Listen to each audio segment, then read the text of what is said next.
Hello everyone, welcome to my channel one step to success. आप सभी का फिर से एक बार स्वागत है। बीपीएससी के MCQ sessions, previous year questions के सेशन में यहाँ पर आप सभी का फिर से एक बार स्वागत है। चलिए स्टार्ट करते हैं सेशन को बिना वेट किए। और ये क्लासेस हैं आपके बीपीएससी जनरल साइंस के। तो चलिए, पहला क्वेश्चन आप सभी के सामने है। निम्नलिखित में से किस ऊर्जा परिवर्तन में घर्षण बल शामिल होता है? ऑप्शंस दिया हुआ है। गतिज ऊर्जा से ऊष्मा ऊर्जा, स्थितिज ऊर्जा से ध्वनि ऊर्जा, रासायनिक ऊर्जा से ऊष्मा ऊर्जा, उपयुक्त में से एक से अधिक, उपयुक्त में से कोई नहीं।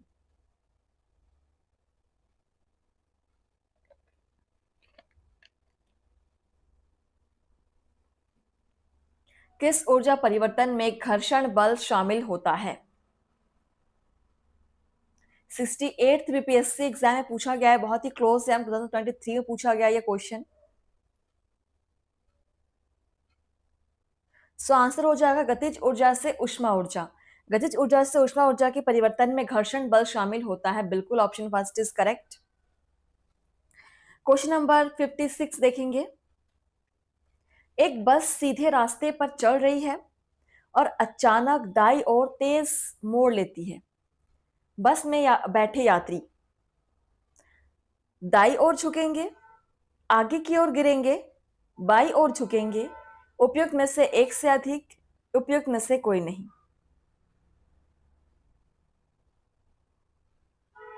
चलिए आंसर कीजिए। एक बस सीधे रास्ते पर चल रही है और अचानक दाईं ओर एक तेज मोड़ लेती है। सो बस में बैठे यात्री किस ओर गिरेंगे या झुकेंगे?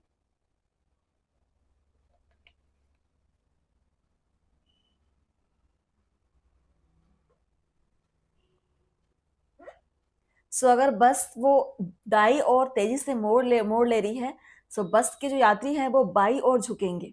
ठीक है, ऑप्शन सी इज करेक्ट। ये तो बहुत ही लॉजिकल क्वेश्चन था।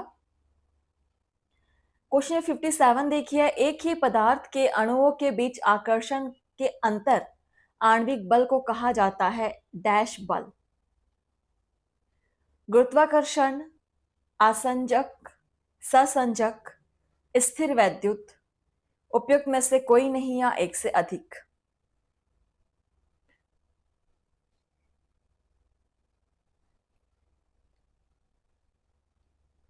एक ही पदार्थ के अणुओं के बीच आकर्षण के अंतर आणविक बल को क्या कहा जाता है?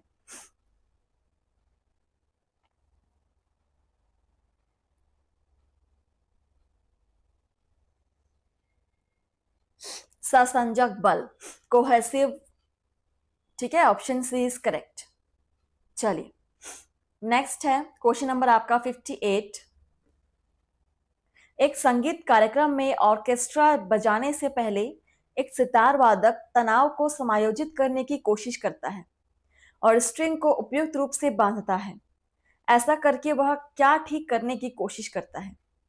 चलिए देखिए ऑप्शंस। अन्य वाद्य यंत्रों की आवृत्ति के साथ सितार स्ट्रिंग की आवृत्ति, ध्वनि का आयाम, ध्वनि की तीव्रता, उपयुक्त में से एक से अधिक या इनमें से कोई नहीं।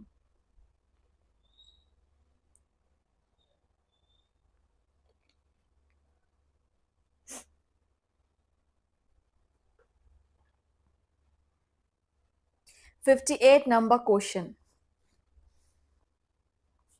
सो इस क्रिया के द्वारा जो आपका सितार वादक है वो अन्य वाद्य यंत्रों की आवृत्ति के साथ सितार की स्ट्रिंग की आवृत्ति को ठीक करने की कोशिश कर रहा है। ठीक है, मैच करने की कोशिश कर रहा है। Option first is correct. सारे के सारे PYQ है, प्रीवियस ईयर क्वेश्चंस है। 59 नंबर क्वेश्चन देखिए। आघात और प्रत्याघात के बल हमेशा केवल समान होते हैं, हमेशा केवल विपरीत दिशा में होते हैं, हमेशा समान और विपरीत दिशा में होते हैं, हमेशा समान और एक ही दिशा में होते हैं।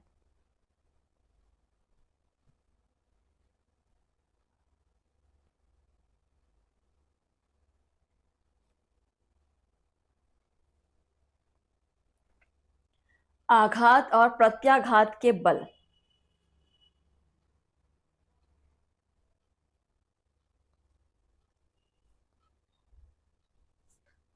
ये हमेशा समान और विपरीत दिशा में होते हैं। ठीक है, option C is correct. Note कर सकते हैं आप चाहे तो क्वेश्चंस को। क्वेश्चन नंबर 60, सैप के आरोहण के लिए डैश बल जिम्मेदार बल है। ऑप्शन है केशिका बल, जड़ दबाव, वाष्पोत्सर्जन, खिंचाव, गुरुत्वाकर्षण बल, उपयुक्त में से कोई नहीं या एक से अधिक।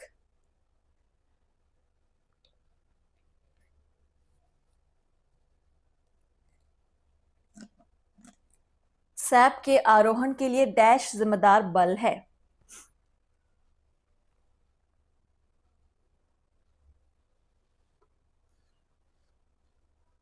सो यहां पर आपका आंसर ऑप्शन ई हो जाएगा। ठीक है, ऑप्शन ई इज करेक्ट। मतलब यहां पर एक से अधिक बलों की आवश्यकता होती है। इसके लिए यहाँ पर केशिका बल और वाष्पोत्सर्जन बल यहाँ पर दोनों की आवश्यकता होती है। सो एक से अधिक बल की आवश्यकता है। चलिए नेक्स्ट क्वेश्चन देखिए, 61 नंबर। बॉल बियरिंग का उपयोग स्थैतिक घर्षण को निम्नलिखित में से किसमें परिवर्तित करने के लिए किया जाता है? और ये क्वेश्चन आपका अलग अलग एग्जाम्स में पूछा गया है, बहुत इंपॉर्टेंट क्वेश्चन है।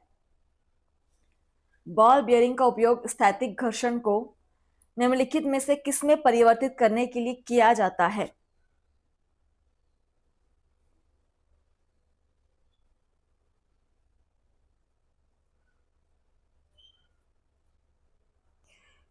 तो इसका उपयोग करते हैं स्थैतिक घर्षण को रोलिंग घर्षण में चेंज करने के लिए, परिवर्तित करने के लिए। Option first is correct.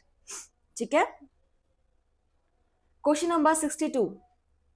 एक कारखाने में 40 किलोग्राम कैल्शियम 2 घंटे में उत्पादित होता है।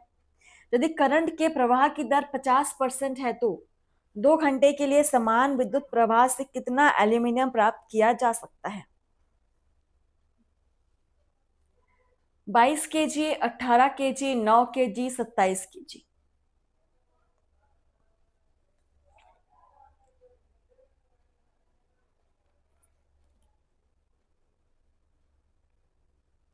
सो एक मैथमेटिकल क्वेश्चन है जो आपको सॉल्व करना पड़ेगा, और अगर आप सॉल्व करेंगे यहाँ पर तो आपका आंसर क्या आ जाएगा?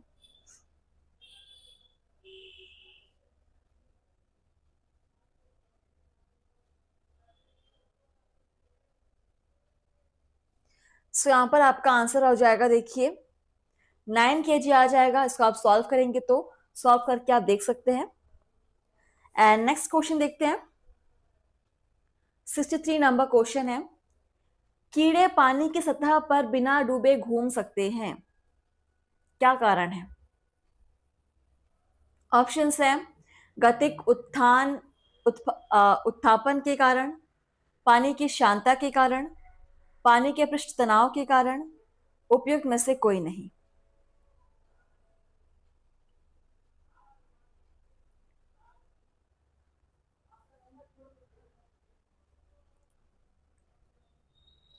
कीड़े पानी की सतह पर बिना डूबे घूम सकते हैं,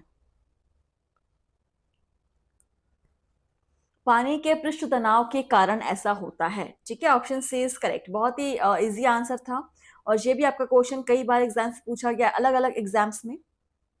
सो फ्रेंड्स, आप सभी क्लास को शेयर करेंगे। बीपीएससी प्रैक्टिस सेशंस आपके स्टार्ट हो चुके हैं डेली।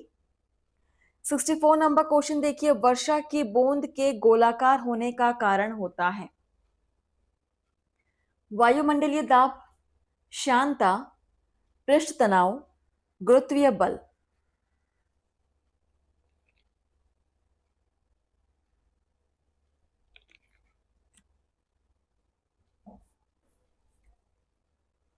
वर्षा की बूंद के गोलाकार होने का कारण?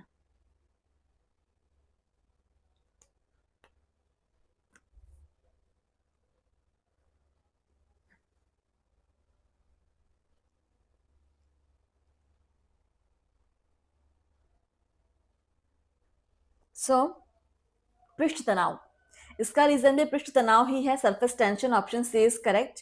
ये भी इंपॉर्टेंट है। क्वेश्चन नंबर 65, सबसे ज्यादा शांतता होती है?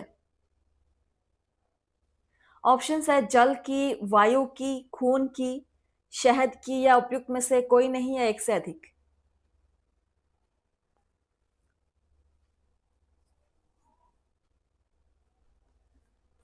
सबसे अधिक श्यानता, सबसे ज्यादा श्यानता।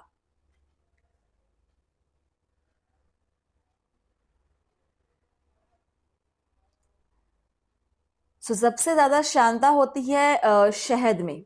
ठीक है, और इसी वजह से शहद बहुत धीरे धीरे बहता है। So option D is correct, सबसे अधिक श्यानता शहद में होती है। Question number 66। बैरोमीटर की ऊंचाई में अचानक वृद्धि इंगित करती है तूफान या चक्रवात का आना, बारिश की संभावना, शुष्क मौसम, अत्यंत शुष्क मौसम, उपयुक्त में से कोई नहीं या एक से अधिक।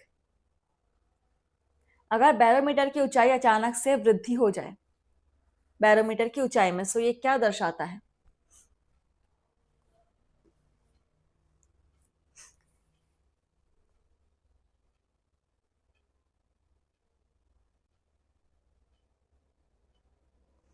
बैरोमीटर की ऊंचाई में अचानक वृद्धि होना इंगित करती है अत्यंत शुष्क मौसम की तरफ। ऑप्शन डी इज करेक्ट, अत्यंत शुष्क मौसम की तरफ ये इशारा करती है। आगे बढ़ सकते हैं। क्वेश्चन नंबर है 67। दूध से क्रीम को अलग करने के लिए निम्नलिखित में से किस तकनीक का उपयोग किया जा सकता है?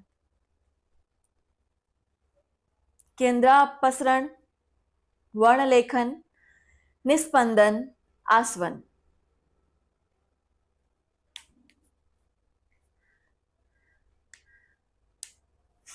दूध से क्रीम को अलग करने के लिए कौन सी टेक्निक का यूज किया जा सकता है? वर्णलेखन का यूज नहीं हो सकता, आसवन का यूज भी नहीं हो सकता, निस्पंदन का भी नहीं हो सकता। सिर्फ यहाँ पर केंद्रापसरण के द्वारा ही हम ऐसा कर सकते, दूध से क्रीम बना सकते हैं। चलिए, option first is correct. Question number 68। Washing machine का कार्यकारी सिद्धांत क्या है? विपरीत परासरण, प्रसार, अपकेंद्रण, अपोहन, उपयुक्त में से कोई नहीं या एक से अधिक।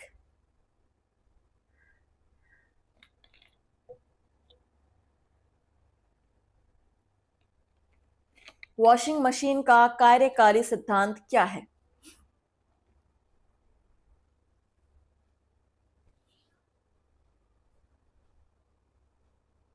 यह है अपकेंद्रण। अपकेंद्रण के सिद्धांत पर यह कार्य करता है। Option C is correct. Next question number 69। चलती बस में जब चालक अचानक ब्रेक लगाता है तो यात्रियों को आगे धक्का लगता है, इसको समझाया जा सकता है। ऑप्शन है न्यूटन की गति का तीसरा नियम से, संवेग संरक्षण के सिद्धांत द्वारा, न्यूटन की गति के पहले नियम से, न्यूटन की गति के दूसरे नियम से।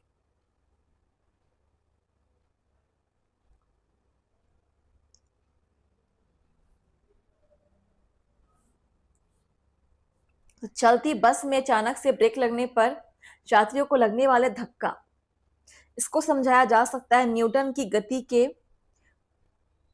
पहले नियम के द्वारा। So option C is correct. इसके द्वारा हम समझा सकते हैं न्यूटन गति के फर्स्ट नियम के द्वारा। क्वेश्चन नंबर नेक्स्ट है 70 नंबर क्वेश्चन। बिजली की मोटर परिवर्तित करती है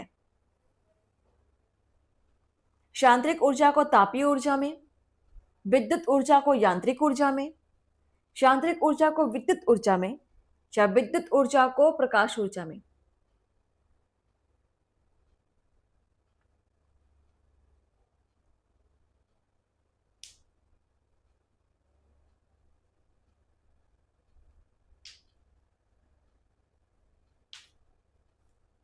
बिजली की मोटर परिवर्तित करती है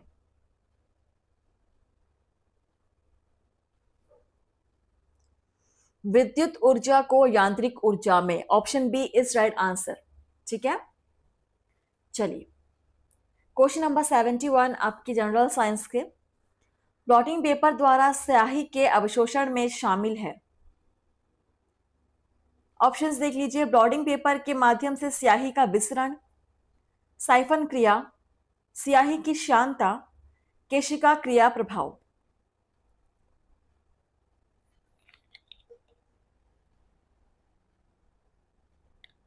71 नंबर क्वेश्चन, ब्लॉटिंग पेपर द्वारा स्याही के अवशोषण में शामिल है।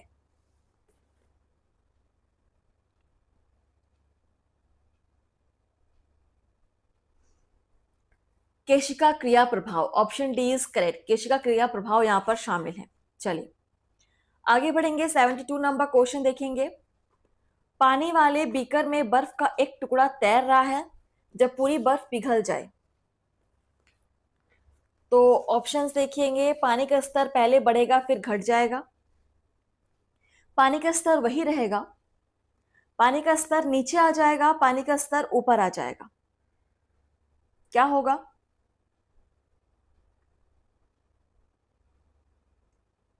एक पानी वाले बीकर में बर्फ का एक टुकड़ा तैर रहा है, तो बर्फ का टुकड़ा जब पिघलेगा तो पानी के स्तर में क्या चेंजेस आएंगे?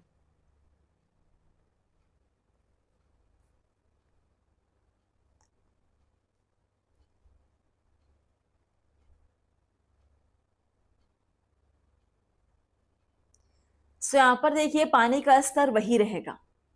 ठीक है, ऑप्शन बी इज करेक्ट, पानी का स्तर वही रहेगा। और ऐसा क्यों होता है? क्योंकि बर्फ का जितना डूबा हुआ भाग था उसके द्वारा जो पानी हटाया गया था, जो जितनी जगह उसने घेर रखा था, उसका आयतन संपूर्ण बर्फ के टुकड़े के आयतन के बराबर ही होता है। चलिए क्वेश्चन नंबर 73, अधिक ऊंचाई पर उड़ने पर एक हवाई जहाज के अंदर, ऑप्शंस देखिए। अंदर का दबाव बाहर के दबाव से कम होता है, सामान्य आर्द्रता और आंशिक निर्वात बनाए रखा जाता है, अंदर का दबाव बाहर के दबाव जैसा होता है, वायु पंपों के उपयोग से सामान्य वायुमंडलीय दाब बनाए।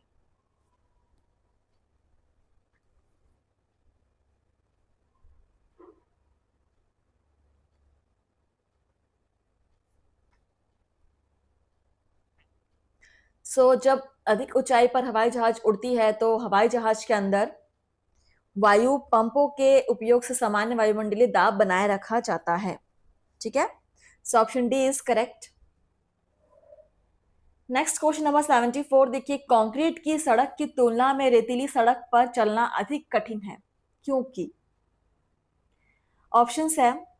रेत और पैरों के बीच घर्षण कंक्रीट और पैरों के बीच घर्षण की तुलना में अधिक है, रेत दानेदार है लेकिन कंक्रीट चिकनी है, रेत नरम है और कंक्रीट कठोर है, रेत और पैरों के बीच घर्षण कंक्रीट और पैरों के बीच घर्षण की तुलना में कम है।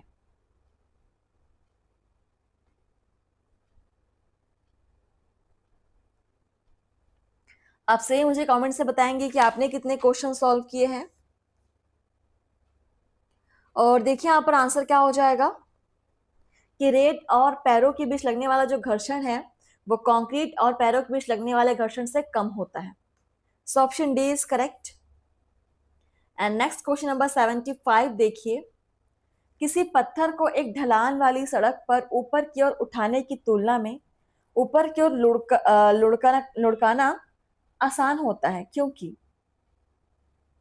दोनों स्थितियों में किया गया कार्य समान है लेकिन लुढ़काने में किया गया कार्य उसे उठाने में किए गए कार्य की अपेक्षा कम है। पत्थर को लुढ़काने में किया गया कार्य उसे उठाने में किए गए कार्य की अपेक्षा कम होता है। पत्थर को लुढ़काने में किया गया कार्य उठाने की तुलना में किए गए कार्य से अधिक है। पत्थर को उठाने में किया गया कार्य उसे लुढ़काने के बराबर होता है।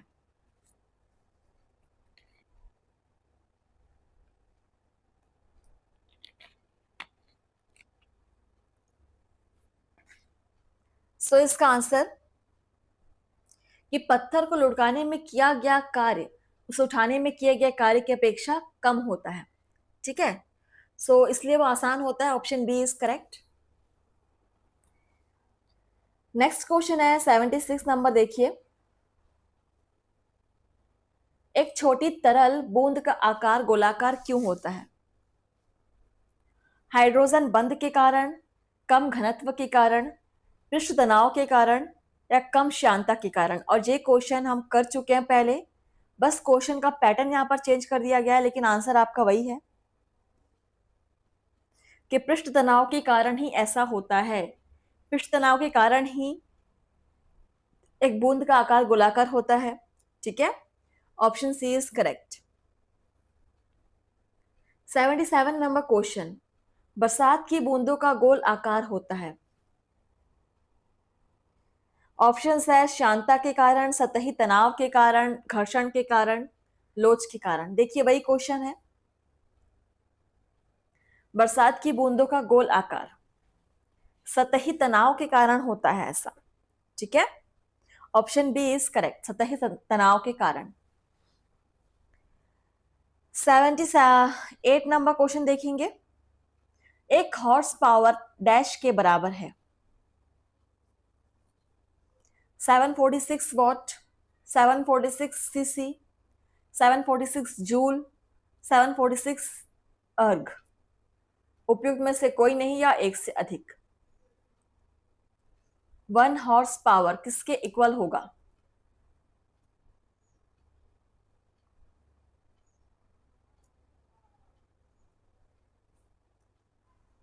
So option first is correct, ये 746 वॉट के बराबर होता है।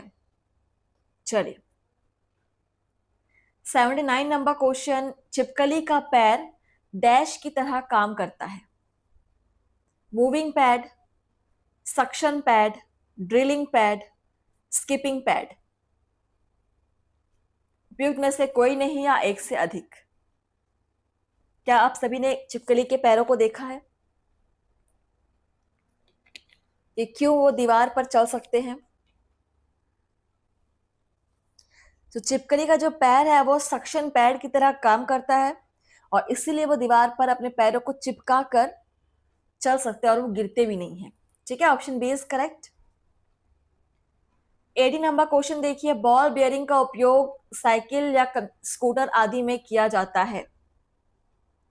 ऑप्शंस देखेंगे, पहिए और धुरी के बीच घर्षण कम करने के लिए, तल और पहिए के बीच घर्षण कम करने के लिए, पहिए और धुरी के बीच घर्षण बढ़ाने के लिए। उपयुक्त में से कोई नहीं।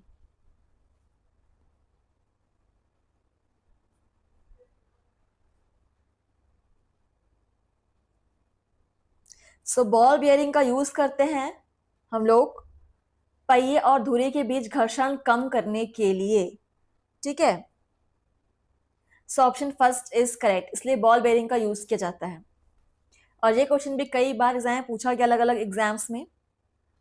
81 नंबर क्वेश्चन, एक चिड़िया एक तार के पिंजरे में बैठी है जो एक स्प्रिंग तुला से लटक रहा है।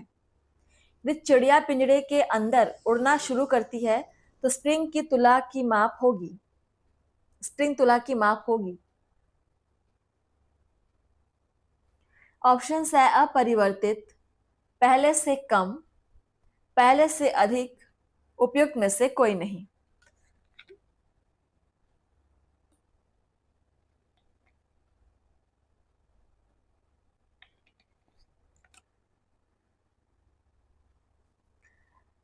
सो स्प्रिंग तुला की माप होगी पहले से कम होगी। So option B is correct. Question number 82 और आज के सेशन का लास्ट क्वेश्चन है। देखिए, एक क्षैतिज वृत्त में स्थिर चाल से घूम रहे पिंड के लिए निम्नलिखित में से कौन सा स्थिर रहेगा?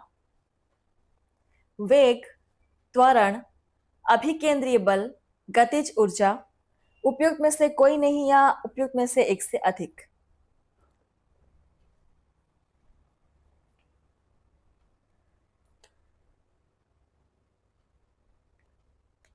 सो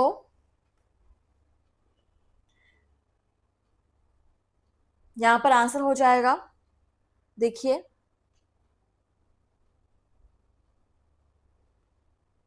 यहां पर एक से अधिक ऑप्शंस बिल्कुल सही है, इसलिए हम चलेंगे ऑप्शन ई के साथ।